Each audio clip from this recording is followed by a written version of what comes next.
My name is Congressman Seth Moulton. I'm from Massachusetts. I'm a sophomore, so I'm relatively new to this whole scene here in Washington and to politics in general. But I'm not new to this issue because in my family, my uncle had Down syndrome. He went to work at a local Stop and Shop. He had a job that was fulfilling, rewarding, that he was proud of every single day. He made money, he helped support the family, and he felt like he had a purpose in his life. But there's another group that's getting left out as well, and that's what we're here to talk about today. We have to make sure that everybody in America feels that they have a role to play in supporting our country. And so that's why I'm so delighted to welcome you all, to welcome our panelists.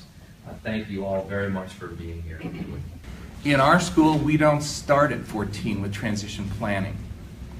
When a kindergartner says, I want to be a firefighter, we say, what do you think it takes to be a firefighter? How are you going to get to be a firefighter? They may be using an augmented communication device, they may be using a power chair. We don't discourage them ever. They're going to become the CEOs of the world. Why put any limits on what they're possibly thinking they could be? They're going into the digital economy. The digital economy are the digital jobs that are available for many, many people, and that's really a big, bright part of our future in the United States. And the gig economy is using the platforms that technology give us to broker out jobs, which could be any kind of job whatsoever. And the traditional sense of work is really going to change pretty dramatically in the next 10 to 15 years, I think. We use the power of sport to ensure that our athletes can have the skills and the abilities that they require to be ultimately fully included and respected citizens in the communities in which they live and in society. So combined with the skills gained from participation in sport, from unified sport, together with the leadership training, we feel that athletes in Special Olympics are adequately equipped to take on roles in open employment and should be encouraged and supported to do that. So let's open the floodgates of opportunity for people with intellectual disability. Let's empower them through the work we all do so that they can be productive citizens and they can give as much value to the workplace as anybody else. Thank you. Imagine zero employment, zero, in the states of Washington and Massachusetts, which are the two states of our co-sponsors. Add to that Virginia, add to that Maryland, add to that Pennsylvania, add to that North Carolina. You're talking now 24 million people without jobs.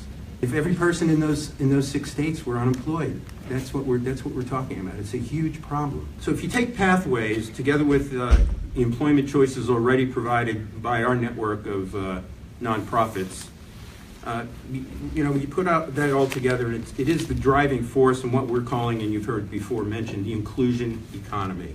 We're all part of that. It's an economy that supports and values and invests in the economic and social well-being and value of all persons with disabilities and abilities in today's workforce. And Congress can play a critical role in establishing this inclusion economy. With congressional support, and that's why we're here today, we can expand employment opportunities such as pathways or similar programs to make these opportunities and choices available for people who we serve, more so than ever before. My name is Ty Ross, and I'm having the opportunity to live my dream of doing what I love, and not just because I'm here to you today. I get paid to do what I love, and that's working with computers for the Davis School District IT department in northern Utah. Programs like Pathways to give us new titles such as teacher assistant, group printer tech, carpentry assistant, and ADA website auditor. These are the kind of jobs that people with pathways can find. jobs of value, and jobs of the future. Jobs that show the world what we can do.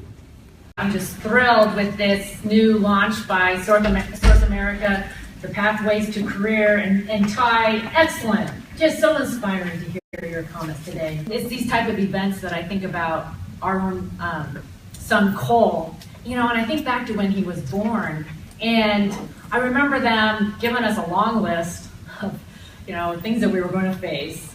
I'm grateful for those who've walked the path before me, and because of the work of so many, the last 30, 40 years, we have early intervention, we have inclusion in schools, K to 12 now. Those with disabilities are reaching new heights. I've learned, don't put any limitations on Cole, right? Because he's exceeded so much of what they already said he would not be able to do. So the next frontier, and I believe that this is our moment, this is our time to leave an impact for those that will go after us, but it is to open up this opportunity to work. And I love that phrase, the inclusion economy. But it's going to take all of us really opening the eyes of the rest of the world as to what's possible.